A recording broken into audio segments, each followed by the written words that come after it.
git az aşağı in. Sallarsın kaldı orada.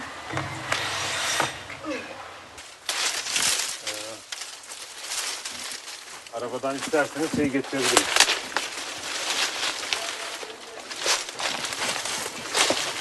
Biz evimize gelmiyoruz. Regarde ce qui s'est passé depuis la dernière fois. İncir ağacı devrilmiş. Tu remarqueras que le figuier est tombé et que l'une de ses branches a donné ici une nouvelle pousse. Buradan şey bitmiş.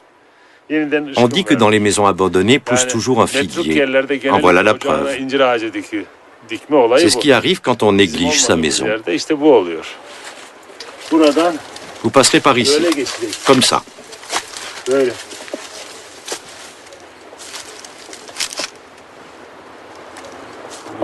Mon père a acheté cette maison à des Arméniens.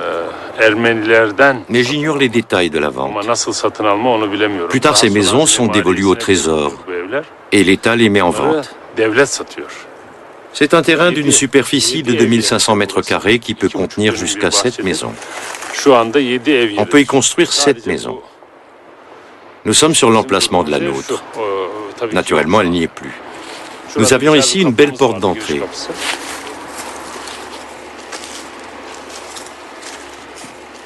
À l'endroit où vous tenez s'élevaient les communs, séparés de la maison mais jouxtant le bâtiment principal.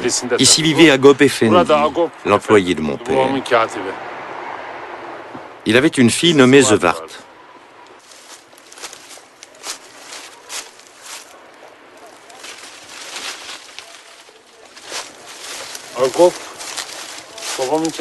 Agop était l'employé de mon père. En outre, il cassait des noix en famille et retirait les fruits entiers qu'il allait vendre ensuite sur le marché.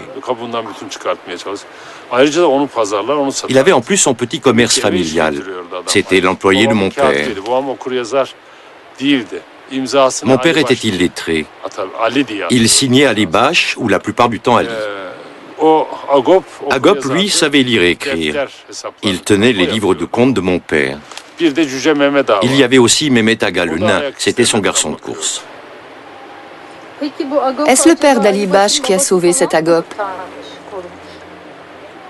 Ça, je ne le sais pas. Je n'en sais rien. À la même époque, mon père avait aussi recours au service d'un entrepreneur en bâtiment du nom de Levon. Il y avait aussi un dénommé Alice, qui était un Arménien converti. Le béton que tu vois là-haut et le toit de l'écurie sont l'œuvre de Maître Levon. C'est lui qui a construit l'écurie et son toit. D'ailleurs, la moitié de nos voisins étaient des Arméniens. Il y avait donc tant d'Arméniens à l'époque? Bien sûr. Et que sont-ils devenus? Certains sont partis en Argentine, d'autres à Istanbul. D'ailleurs, ce quartier est connu sous le nom de quartier arménien. Entre 1909 et 1915, le maire d'Ordu était un Arménien.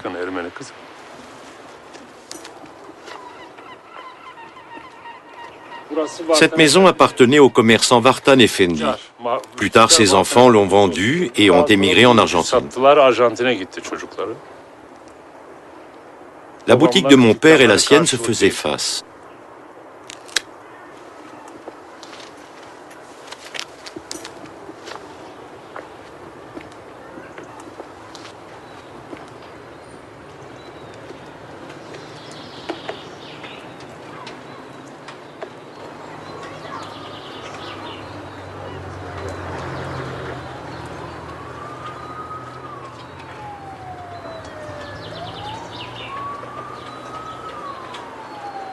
Vartan Aga était un homme de très grande taille.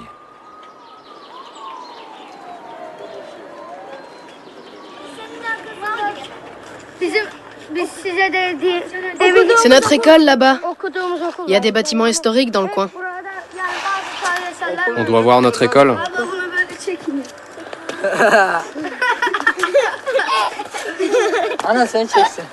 À qui est cette maison? À lui. Où est-ce que tu habites? Là en bas. Au rez-de-chaussée? Oui. Lui, ses parents et son frère aîné. Et mon petit frère aussi. Des pauvres. Une bande de miteux. Comment t'appelles-tu? Ashkon. Sais-tu que cette maison est très vieille? Bah non. Tu ne sais pas? D'ailleurs, Ashkon ne sait rien. Et toi, tu sais quoi alors? Elle a dû être construite par des Grecs. Dans le temps, vivaient ici beaucoup d'Arméniens et aussi des Grecs. Ce sont eux qui ont dû construire les maisons et y habiter. Mon arrière-grand-mère est née dans cette maison. Celle-là? C'est possible. Dans la maison où tu habites. C'est vrai ce que tu dis? Oui, elle est née en 1903. L'année où a été créée l'équipe du Beşiktaş. La maison était en mauvais état.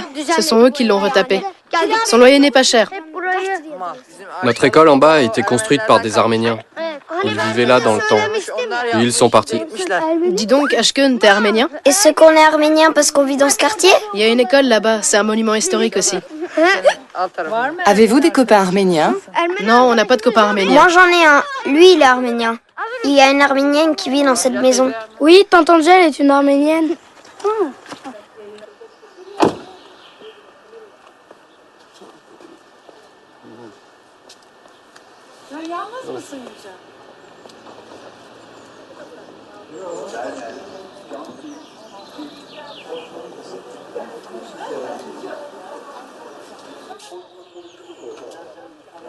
C'était la chambre de ma grand-mère.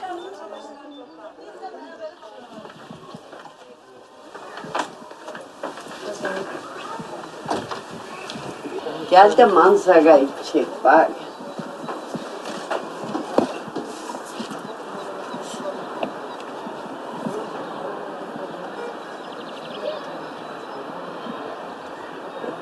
L'oranger porte encore des fruits.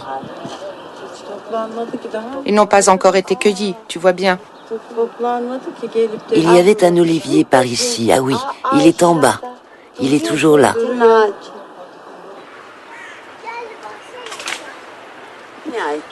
Elle vous disait qu'elle était arménienne. Est-ce qu'elle vous racontait autre chose? Oui, et qu'elle s'appelait Keganouche, que son frère aîné... Elle nous parlait de ceux qui étaient partis lors de la déportation, de ceux qui étaient restés.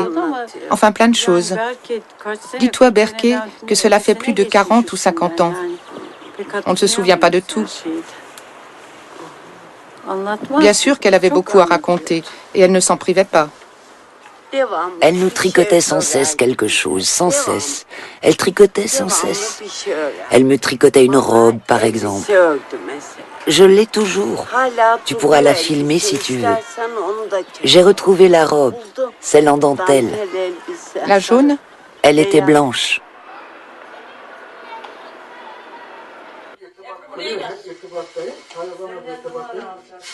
Naïdé a longtemps cherché sa sœur. Elle a fini par la retrouver, mais celle-ci a renié son frère et sa sœur arméniens. Car ses enfants n'en savaient rien. Elle a nié avoir une sœur. Naïdé a été très peinée. Elle a dit « je l'ai retrouvée, mais elle m'a renié ». Elle a été très peinée. Sa sœur aussi a épousé un musulman, un turc. Elle aussi s'est convertie à l'islam. Ses enfants ne savaient pas que leur mère était arménienne. Grand-mère Naïdé pleurait beaucoup. Elle pleurait pour un rien. Oui, elle pleurait facilement.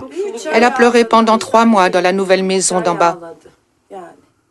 D'ailleurs, elle y a vécu seulement 3 mois.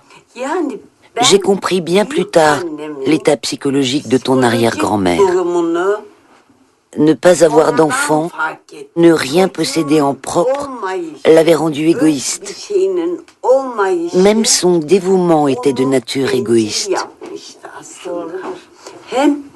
Elle voulait gagner l'amour de quelqu'un. Mais c'est bien plus tard que je l'ai compris. Et qu'elle m'a fait encore plus de peine. Bien plus de peine.